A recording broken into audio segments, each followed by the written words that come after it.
ಲಕ್ಷ್ಮಕ್ಕ ಲಗುನ ಬರ್ರಿ, ಆಗಲಿ ಎಲ್ಲ ತಾಟ ಚಿಟ್ಟೈತಿ. ಏ ಪಂಚವ ಬಾರ ಸಾಕು, ಊಟ ಮಾಡಿ ಬಂದು ಮತ್ತೆ ಕೆಲಸ ಚಾಲೂ ಮಾಡಿದ್ರಾತ್ ಬಾ. ಹಾಂ ಆಯ್ತು ಬೇಕಾ, ಕೈ ತಗೊಂಬಂದ್ವಿ, ನೀ ನಡಿ. ಲಗುನ ಬರ್ರಿ ಮತ್ತೆ ಹೊತ್ತಕೈತಿ. ಹಾಂ ಬಂದ್ವಿ.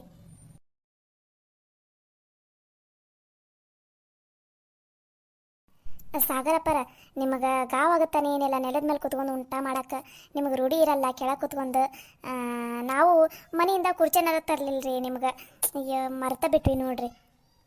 ಅಯ್ಯೋ ಆಂಟಿ ಪರವಾಗಿಲ್ಲ, ನಡೆಯುತ್ತೆ. ನನಗೆ ಕೆಳಗಡೆ ಕುತ್ಕೊಂಡು ಊಟ ಮಾಡಿ ರೂಢಿ ಇಲ್ಲ, ಬಟ್ ಇವತ್ತು ಕುತ್ಕೊಂಡಿದ್ದೀನಿ, ಎಲ್ಲ ಚೆನ್ನಾಗಿ ಅನಿಸ್ತಾ ಇದೆ. ನೀವೇನು ಅನ್ಕೋಬೇಡಿ, ನಾನು ಆರಾಮಾಗಿ ಕುತ್ಕೊಂಡು ಊಟ ಮಾಡ್ತಾ ಇದ್ದೀನಿ. ನಿಮ್ಗೆ ನಮ್ಮ ಊಟ ಎಲ್ಲ ಇಟ್ಸಕೊಂತೈತಾನೆ ಏನಿಲ್ಲಪ್ಪ, ಇಲ್ಲಾಂದ್ರೆ ಮತ್ತೆ ಬೇರೆದೇನಾರು ತಯಾರಿಸಂದೆ ಊಟಕ್ಕೆ. ಅಯ್ಯೋ ಆಂಟಿ ಅಡುಗೆ ಎಲ್ಲ ಮಸ್ತಾಗಿದೆ, ನಂಗಂತೂ ಭಾಳ ಇಷ್ಟ ಆಗಿದೆ ಅಡುಗೆ. ಏನಂಟಿ ಹೊಲಕ್ಕೆ ಇಷ್ಟಕ್ಕೊಂದು ಅಡುಗೆ ಮಾಡ್ಕೊಂಬರ್ತೀರಾ ನೀವು? ದೊಡವ, ನೀವು ಮುಂಚೆಯಿಂದನೂ ಹಿಂಗನ ಹೊಲಕ್ಕೆ ಇಷ್ಟು ಥರ ವೆರೈಟಿನ ಅಡುಗೆ ಮಾಡ್ಕೊಂಬರ್ತಿದ್ರಿನ ಅವಾಗೂ? ಇಲ್ಲಪ್ಪ, ಅವಾಗೆಲ್ಲ ನಾವು ಮದುವೆ ಆಗಿ ಬಂದಿದ್ವಲ್ಲ, ಅವಾಗೆಲ್ಲ ಇನ್ನು ಬಡತನ ಇತ್ತು. ಅವಾಗ ಬರೀ ಕಟ್ಟಗೆ ರೊಟ್ಟಿ ಅಷ್ಟ ಕಟ್ಟಗೆ ರೊಟ್ಟಿ. ಅಯ್ಯೋ ಅನ್ನ ಸಿಕ್ಕದಂದ್ರೆ ಅಯ್ಯೋ ಏನೋ ದೊಡ್ಡದು, ಏನೋ ಬಂಗಾರ ಸಿಕ್ಕೈತನ ಅನ್ನಂಗೆ ಅನಿಸ್ತಿತ್ತು ನಮಗೆ. ಅವಾಗ ಕಟ್ಟಗೆ ರೊಟ್ಟಿ ತೊಗೊಂಬರ್ತಿದ್ವಿ, ಇಲ್ಲೇ ಹೊಲದಾಗ ಅದು ಕಟ್ಟಗೆ ರೊಟ್ಟಿ ಜೊತೆ ಸ್ವಲ್ಪ ಖಾರ ಪುಡಿ, ಒಳ್ಳೆಣ್ಣೆ ಇದ್ರೆ ಒಳ್ಳೆಣ್ಣೆ ಒಂದು ಸ್ವಲ್ಪ ಕವರ್ನ ಕಟ್ಕೊಂಡು ಬರ್ತಿದ್ವಿ. ಇಲ್ಲೇ ಹೊಲದಾಗ ಟಮಾಟಿ ಸಿಕ್ತಂದ್ರೆ ಟಮಾಟಿ ಕಿವುಚಿ ಅದ್ರಾಗ ಖಾರ ಪುಡಿ ಎಣ್ಣೆ ಹಾಕ್ಕೊಂಡು ತಿನ್ನೋದು, ಇಲ್ಲಾಂದ್ರೆ ಹೂವು ಸೌತೆಕಾಯಿ ಮೂಲಂಗಿ ಇವನ್ನೆಲ್ಲ ನಾವು ಹಾಕ್ತಿದ್ವಿ ಹೊಲದಾಗ ಅವಾಗ. ಅಯ್ಯೋ ಅವನ್ನ ಹಂಗೆ ಕೈಯಿಂದ ಮುರಿದು ಅದಕ್ಕೊಂದು ಸ್ವಲ್ಪ ಖಾರ ಪುಡಿ ಎಣ್ಣೆ ಉದುರಿಸಿ ತಿಂತಿದ್ವಿ, ಉಪ್ಪು ಹಾಕಿ. ಹೌದಾ ಆಂಟಿ, ಅಷ್ಟೆಲ್ಲ ಕಷ್ಟಪಟ್ಟಿದ್ದೀರಾ ನೀವು ಅವಾಗ? ಹೂನಪ್ಪ, ಅವಾಗಿನ ಭಾಳ ಬಡತನ ಇತ್ತು ನಮ್ಗೆ. ಹೆಂಗಿತ್ತಂದ್ರೆ ಅವತ್ತು ಏನಾರ ಸ್ವಲ್ಪ ಹೊಲಕ್ಕೆ ಹೋಗಿ ದುಡ್ಕೊಂಡು ಬಂದಿದ್ದು ರೊಕ್ಕ ಏನಾರ ಬಂತಂದ್ರೆ ಅಷ್ಟ ಮನೆ ನಡೀತಿತ್ತು, ಇಲ್ಲಾಂದ್ರೆ ಭಾಳ ಕಷ್ಟ ಇತ್ತು ನಮ್ಮ ಮನೆ. ಅವಾಗೆಲ್ಲ ಭಾಳ ಕಷ್ಟಪಟ್ಟಾರ ಇವರು. ಮದುವೆ ಆಗಿ ಬಂದಾಗ ರೊಟ್ಟಿ ಅನ್ನಂತೂ ಯಾವಾಗ ಒಂದು ಸಲ ಮಾಡ್ತಿದ್ವಿ ನಮ್ಮ ಮನ್ಯಾಗ. ಯವ್ವ, ನಾವು ಸಣ್ಣರಿರ್ಬೇಕಾದ್ರೂ ಹಂಗೈತನ್ಬೇ, ನಂಗಂತೂ ನೆನಪೇ ಇಲ್ಲ ಯಾವುದು. ಅಯ್ಯೋ ನೇತ್ರವ್ವ, ನೀನು ಸಣ್ಣಕ್ಕಿದ್ದಾಗ ಅನ್ನ ಬೇಕಂತಿದ್ದಿ. ಅವಾಗ ಅನ್ನನ ಇರ್ತಿಲ್ಲಾಗಿತ್ತು, ಮತ್ತು ನವಣಿದು ಅಕ್ಕಿ ಇರ್ತಿತ್ತಲ್ಲ, ಅದನ್ನು ಕೊಟ್ಟು ಅದನ್ನ ಅನ್ನ ಮಾಡ್ತಿದ್ವಿ. ಅವಾಗ ಜಾಸ್ತಿ ಅಂದ್ರೆ ಅದೇ ಇರ್ತಿತ್ತು, ನವಣಕ್ಕೆ ಅನ್ನನ. ಇವಾಗೇನೋ ದೇವ್ರ ದಯೆಯಿಂದ ಒಂದು ಸ್ವಲ್ಪ ದೇವರು ನಮಗೆ ಚಲೋ ಇಟ್ಟಾನಲ್ಲ, ಹಂಗಾಗಿ ಮನ್ಯಾಗ ಏನಾರು ಇತ್ತಂದ್ರೆ ಹಿಂಗೆ ಹೊಲಕ್ಕೆಲ್ಲ ಹೊಂಟ್ವಿ ಅಂದ್ರಪ್ಪ ಒಂದು ಸ್ವಲ್ಪ ಜಾಸ್ತಿನೇ ಅಡುಗೆ ಮಾಡ್ಕೊಂಡು ಹೋಗ್ಬಿಡ್ತೀವಿ. ಯಾರು ಬರ್ತಾನೆ ಇರ್ತಾರೆ ಊಟಕ್ಕೆ. ಆಮೇಲೆ ಹೊಲದಾಗ ಒಂದು ರೊಟ್ಟಿ ಜಾಸ್ತಿನೇ ಹೋಗ್ತೈತಿ ಊಟ, ಹಸು ಆಗುತ್ತೆ ಹೊಲದಾಗ ಕೆಲಸ ಮಾಡಿರ್ತೀವಲ್ಲ, ಅದಕ್ಕೋಸ್ಕರ ಒಂದು ಸ್ವಲ್ಪ ಊಟನೆಲ್ಲ ಅಡುಗೆ ಎಲ್ಲ ಜಾಸ್ತಿ ಮಾಡ್ಕೊಂಬಂದ್ಬಿಡ್ತೀವಿ. ಆಂಟಿ ಏನೇ ಹೇಳ್ರಿ ಆಂಟಿ, ನಿಮ್ಮ ಕೈಯಿಂದ ಅಡುಗೆ ಅಂತೂ ಭಾರಿ ಮಸ್ತಾಗುತ್ತೆ. ಸಖತ್ತಾಗಿದೆ ಆಂಟಿ ಅಡುಗೆ ಮಾತ್ರ. ನಮ್ಮ ಮನೆಯಲ್ಲಿ ನಮ್ಮ ಡ್ಯಾಡಿ ಕೂಡ ಹೊಗಳ್ತಾರೆ ನಿಮ್ಮ ಅಡುಗೆಗೆ, ಅಷ್ಟು ಇಷ್ಟಪಟ್ಟು ತಿಂದಿದ್ದಾರೆ ಅವರು ಹಬ್ಬದ ದಿನ ನಿಮ್ಮದು ಊಟನ. ಓ ಹೌದನಪ್ಪ, ನಾವೆಲ್ಲಿ ನಿಮಗೆ ಇಷ್ಟ ಆಗುತ್ತಾನೆ ಏನಿಲ್ಲ ಅಂತ ಅಂದ್ಕೊಂಡಿದ್ವಿ. ನಮ್ದು ಈ ಕಡೆ ಹಳ್ಳಿ ಕಡೆದು ಅಡುಗೆ ಅಲ್ಲಪ್ಪ, ನೀವಾದರೆ ಪ್ಯಾಟಾಗಿರೋರ, ನಮ್ದು ಅಡುಗೆ ನಿಮ್ಗೆ ಇಷ್ಟ ಆಗುತ್ತೋ ಏನಿಲ್ಲ ಅಂತ ಅಂದ್ಕೊಂಡಿದ್ದೆ ನಾನು. ಅಯ್ಯೋ ಆಂಟಿ, ನಮ್ಮ ಮನೆಯಲ್ಲಿ ಎಲ್ಲರೂ ಬಡ್ದಾಡ್ಕೊಂಡು ಊಟ ಮಾಡಿದ್ರು, ಭಾಳ ಇಷ್ಟ ಆಯ್ತು ನಮ್ಮ ಮನೆಯಲ್ಲಿ ಅಡುಗೆ ಮಾತ್ರ ನಿಮ್ಮದು. ಚಲೋ ಆಯ್ತು ಬಿಡಪ್ಪ, ಊಟ ಮಾಡು. ಏನಾರು ಬೇಕಂದ್ರೆ ಕೇಳಿ ಹಾಕ್ಸ್ಕೊಪ್ಪ, ಏನು ನಾಚ್ಕೊಳಕ್ಕೆ ಹೋಗ್ಬೇಡ. ಏನು ಬೇಕಾ ನೋಡು, ಮುಂದೆ ಐತಿ, ಇಲ್ಲ ನಮಗೆ ಕೇಳು, ನಾವರ ನೀಡ್ತೀವಂತೆ. ಸರಿ ಆಂಟಿ, ನಾನೇನು ನಾಚ್ಕೊಳೋದಿಲ್ಲ ತಗೋರಿ ಆಂಟಿ, ನನಗೇನಾದರೂ ಬೇಕಾದರೂ ಕೇಳ್ತೀನಂತೆ. ರೀ ಏನು ಬೇಕು ನಿಮ್ಗೆ? ತಾಲಿಪಟ್ಟು ಮಾಡ್ಕೊಂಬಂದೈತೆ ನೋಡ್ರಿ, ತಾಲಿಪಟ್ಟು ಬೇಕಂತ ಅಂದಿದ್ರಲ್ಲ ನಿನ್ನೆ, ಹಂಗಾಗಿ ಲಕ್ಷ್ಮಕ್ಕ ಮುಂಜಾನೆದ್ದು ತರಕಾರಿ ಎಲ್ಲ ಇದ್ದಿದ್ದಕ್ಕೆ ಬಡ ತಾಲಿಪಟ್ಟನು ಮಾಡಾಳ. ತಗೋರಿ ತಾಲಿಪಟ್ಟು ನೀವು ಒಂದೊಂದು. ಸರಿ ಓ ಮಾರಾಯ, ನಮ್ಮನೆ ತಾಡು ತುಂಬ ಹಾಕಿರಿ. ಇದು ಖಾಲಿ ಆಗಲಿ ತಡ್ರಿ, ತಾಲಿಪಟ್ಟು ಮಾತ್ರ ತೊಗೋತೀನಿ ನಾನು. ತಾಲಿಪಟ್ಟು ಅಂದ್ರೆ ಅದು ಲಕ್ಷ್ಮಕ್ಕನ ಕೈಯಲ್ಲಿ ತಾಲಿಪಟ್ಟು ಅಂದ್ರೆ ಭಾರಿ ರುಚಿ ಇರ್ತೈತಿ. ರೀ ನಿಮಗೇನು ಬೇಕು, ಏನು ಹಾಕಂತಿ? ಅಯ್ಯೋ ತಡಿ ಓ ಮಾರಾಯ, ಇನ್ನು ಯಾ ನಮ್ಗೆ ಐತೆ ನೋಡಿ ತಾಡು ತುಂಬ, ಆರಾಮಾಗಿ ಊಟ ಮಾಡ್ರಿ ನೀವು. ಎಲ್ಲ ಇಲ್ಲೇ ಐತಲ್ಲ, ನಾವೇ ತೊಗೋತೀವಂತ ತಗೋರಿ. ಅಲ್ಲ ಲಕ್ಷ್ಮಿ, ಕಾವೇರಿ ಚೋಟ್ಯ ಊಟಕ್ಕೆ ಬಂದಿಲ್ಲಲ್ಲ, ಕರಿಬೇಕಿಲ್ಲ ಅವ್ರನ್ನು? ಅಯ್ಯೋ ಯಪ್ಪ, ಕರೆದ್ವಿ ಅವ್ರನ್ನ. ಅವರಿಬ್ರು ಆಗಲೇ ಕುತ್ಕೊಂಡು ಶಿಸ್ತು ಇದು ಚಕ್ಲಿ ಕರ್ಚಿಕಾಯಿ ಮತ್ತು ತಾಲಿಪಟ್ಟು ತಿಂದಾರ, ಹಂಗಾಗಿ ಈಗ ಸುಲ್ಲ ಅಂತ ಅವ್ರಿಗೆ ಊಟ ಬ್ಯಾಡ ಅಂತ. ಹೌದನ, ಏನೋ ಒಂದು ತಿಂದಾರಲ್ಲ ಬಿಡು ತಗೋ ಪಾಪ. ರೀ ಬಿಸಿ ರೊಟ್ಟಿ ಬೇಕಂದ್ರೆ ಅಲ್ಲೇ ನಿಮ್ಮ ಮುಂದೆ ಇಟ್ಟೈತೆ ನೋಡ್ರಿ, ತಗೋರಿ. ಕಟ್ಟಗೆ ರೊಟ್ಟಿ ಬೇಕಂದ್ರೆ ಈ ಕಡೆ ಅದಾವು, ಯಾವ್ದು ಬೇಕಾ ಕೇಳ್ರಿ ನೀವು. ಇನ್ನೂ ಐತೆ ತಡಿ ಲಕ್ಷ್ಮಿ, ಊಟ ಮಾಡೋಕ್ಕಂತೂ ಬೇಕಂದ್ರೆ ಕೇಳ್ತೀನಿ ತಗೋ ನಾನು. ಆಂಟಿ, ನಾನು ಇನ್ನೂ 1 ಅವರ್ ಬಿಟ್ಟು ಮನೆಗೆ ಹೋಗ್ತೀನಿ, ಟೈಮ್ ಆಗುತ್ತೆ ನನಗೆ. ಅವಾಗ ಒಂದು ಸ್ವಲ್ಪ ತರಕಾರಿ ಎಲ್ಲ ಕೊಡ್ರಿ ಆಂಟಿ. ಮನೆಯಲ್ಲಿ ಹೇಳಿ ಕಳಿಸಿದ್ದಾರೆ ತರಕಾರಿ ತೊಗೊಂಡು ಬಾ ಅಂತ, ಅಲ್ಲಿ ಫ್ರೆಶ್ ಇರುತ್ತೆ ಹೊಲ್ದಂದು, ತೊಗೊಂಡು ಬಾ ಹೇಳಿ ಕೇಳಿ ಒಂದು ಸ್ವಲ್ಪ ಅಂತಂದಿದ್ದಾರೆ. ಒಂದು ಸ್ವಲ್ಪ ತರಕಾರಿ ಕೊಡ್ರಿ ಆಂಟಿ, ಮನೆಗೆ ಹೋಗ್ತೀನಿ. ಅಯ್ಯೋ ಸಾಗರಪ್ಪ, ನೀ ಕೇಳೋದೇನ? ಆಗಲೇ ನೇತ್ರವ್ವ ನಾವು ಹೊರೆ ಮುಂದಿನ ತರಕಾರಿ ಎಲ್ಲನೂ ನಿಮ್ಮ ಮನೆಗೆ ಕಳಿಸ್ಬೇಕಂತಂದು ಒಂದು ಕಡೆ ಹರಿದು ಎಲ್ಲ ಇಟ್ಟಾಳಪ್ಪ, ಫ್ರೆಶ್ ಅನ್ವ, ಅದನ್ನು ತೊಗೊಂಡು ಹೋಗಂತೆ ಅಂತ ತಗೋ.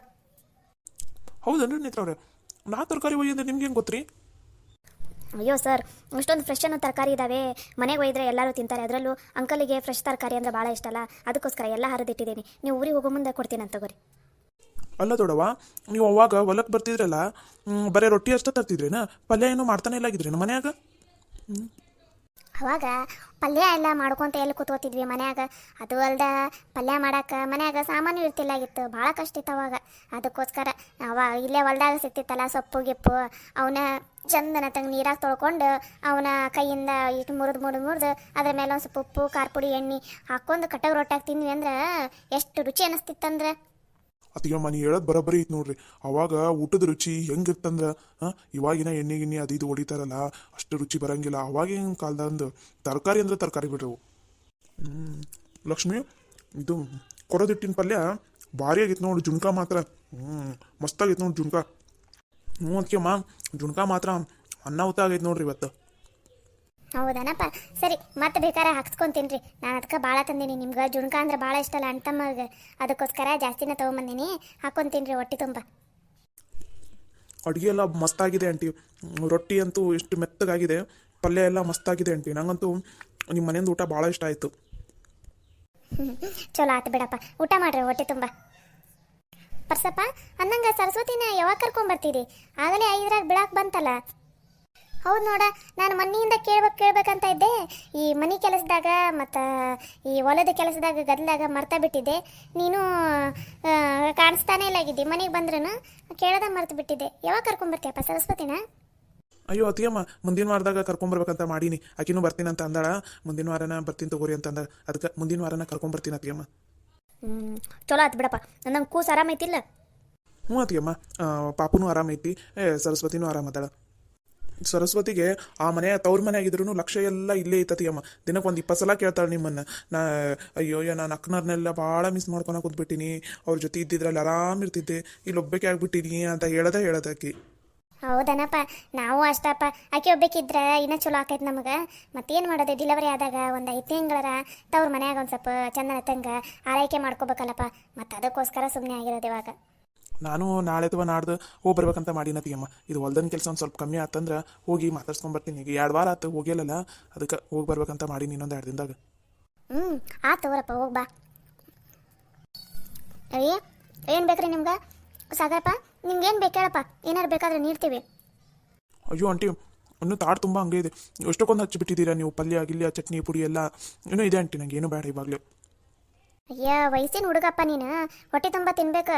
ನಿನ್ನ ವಯಸ್ಸಿನಾಗಿದ್ದಾಗ ಇವರೆಲ್ಲ 7 8 ರೊಟ್ಟಿ ತಿಂತಿದ್ರು. ನೀನು 2 ರೊಟ್ಟಿ ತಿನ್ನಾಕ ಎಷ್ಟು ತ್ರಾಸ ಪಟ್ಕೊಳಕ್ ಕುಂತಿದ್ದಿ.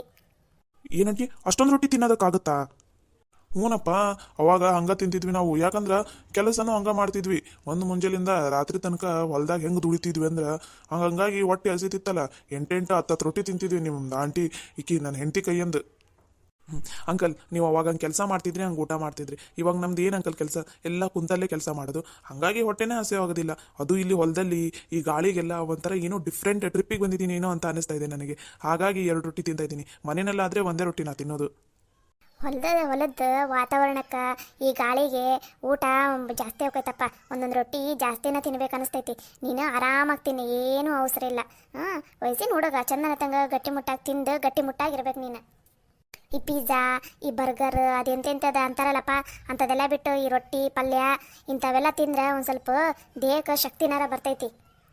ಹೂನವ, ಅದು ಎಂತೆಂಥದ ಪಿಜ್ಜಾ ಅಂತ ಬಗಲ್ ಅಂತ ಅಂಥದ್ದು ತಿಂತಾವಪ್ಪ. ಅದು ನಮ್ಮ ಮನೆಗೆ ಬಂದೈತಲ್ಲ, ಯಾರ್ದು ಸಂಗೀತ ಅವ್ನ ಮಗಳು ಸೌಂದರ್ಯ, ಅದು ಎಂಥದ್ದು ಯಾವಪ್ಪ ಸ್ಯಾಂಡ್ವಿಚ್ ಏನಂತ ಅಂತೈತಪ್ಪ. ಅದು ಬ್ರೆಡ್ ಮೇಲೆ 2 ಸೌತೆಕಾಯಿ, 2 ಟಮಾಟಿ, 1 ಉಳ್ಳಾಗಡ್ಡಿ ಪೀಸ್, ಮತ್ತೆ ಎಂತಿಂದ ಏನೇನೋ ಇಟ್ಕೊಂಡು ಅದನ್ನ ಒಂದು ಸ್ವಲ್ಪ ಬಿಸಿ ಮಾಡ್ಕೊಂಡು ಅದನ್ನ ತಿಂತೈತ ಹುಡುಗಿ. ನೀನು ಹುಡುಗಿ ಒಂದು ಹೊಟ್ಟೆ ತುಂಬ ಊಟ ಮಾಡ ಯವ್ವ. ರೊಟ್ಟಿ ಪಲ್ಯ ಎಲ್ಲ ಆಯ್ತಂತಂದ್ರೂ ಒಟ್ಟ ತಿನ್ನಂಗಿಲ್ಲ ಹುಡುಗಿ.